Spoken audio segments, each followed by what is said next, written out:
rolling? Okay, Mike.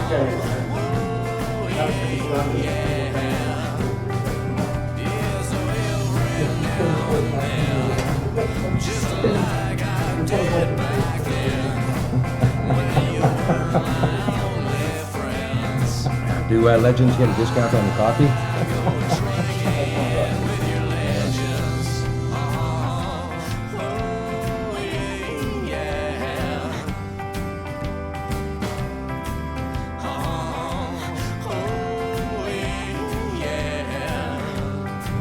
So, Butch, you wrote that song, Drinking with the Legends. I did. Yeah, you want to tell us a little something about it? Yeah, it's basically a song about most teenagers, you know, listening to different music in their room. It's kind of gone on into life with actually meeting people that are playing music.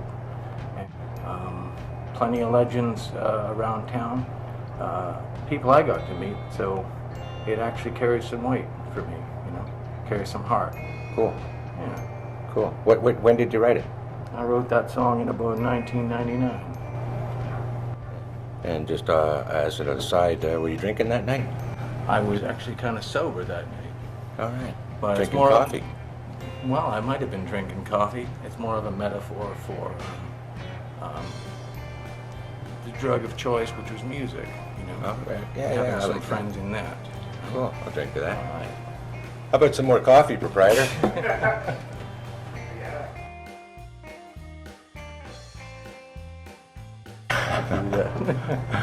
We could do it for Ray Kondo, we could do it for Harold Nix, we could do it for Buddy Selfish, we could do it for Steve Taylor, we could do it for Jimmy Roy, anybody. Butch Murphy. We could do it for me. Right on. Let's do it. Thanks, proprietor.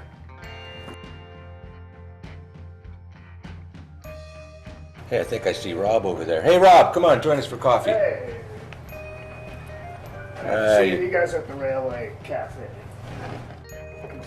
Hey, Rob, good to see you. What's going on? Just hanging out, telling some stories. Yeah. Remember one time I was here, it was about 25 years ago, or maybe a little while later.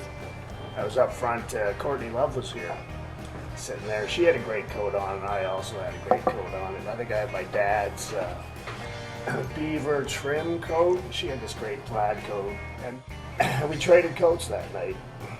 But the stipulation was that I got the coat back next week.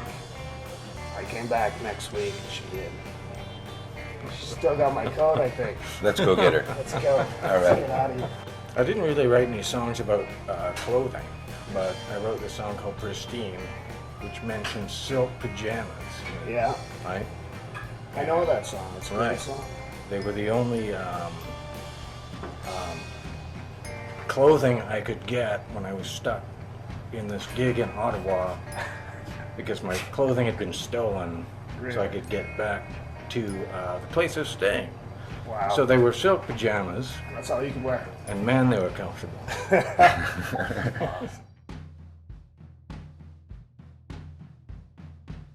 Who were some of the better dressed bands in town, in your opinion? Who would you... Jasminian Devils. Jasminian Devils were pretty fantastic. good, yeah.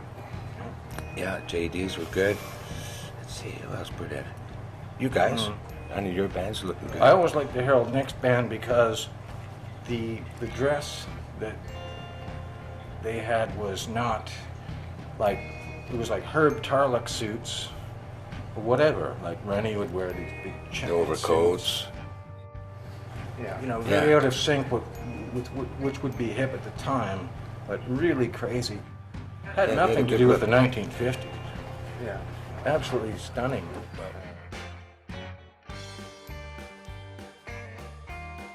When Harold Nix was setting up to play in Toronto on the first night, a bunch of rockabilly Teddy boys showed up. Remember Charlie Wilson? yeah. Well, Charlie drags a half a dozen guys down to see Harold Nix. So Harold's setting up. They haven't met the band yet, right? They haven't ever seen the band. So they're setting up, and Charlie says to me, he comes back over to me and he goes, so when's the fucking band showing up? I said, well, that is the band. And he goes, oh, geez, he says, I thought that was the crew. He says, that's the band? And I said, yeah. And they were all disappointed. So he walks back over to the table, and they're all like, looking back at me like I'm a dickhead for turning him on to this band and stuff. Well, you should have seen how things changed within about 30 seconds. When that band started up, Charlie, all of the guys come back to me, they're all like this, you know. It was, Well, it's blew all them about away. the music, isn't it? Yeah, it was exactly right. And they'd never heard anything like Harold Nix. Like they just never had, right?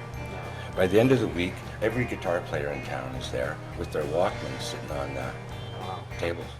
They knew right away that, you know, there was something special going on there. Yeah. That was a really cool thing I found crossing Canada. I'm sure you guys spent many time, like 20, 25 years ago. No internet, no YouTube, so you cross, and nobody would have any idea who you were.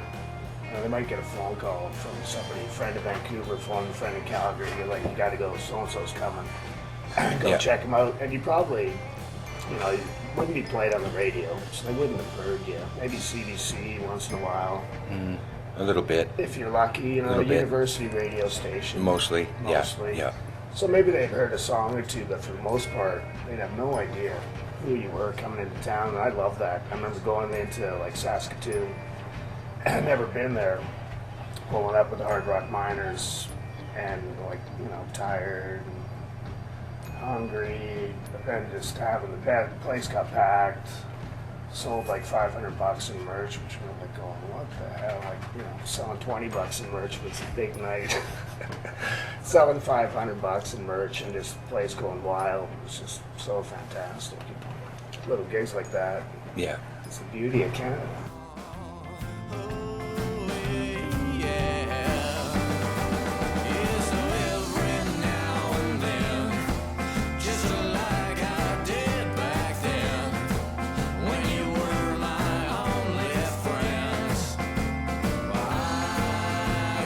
Drink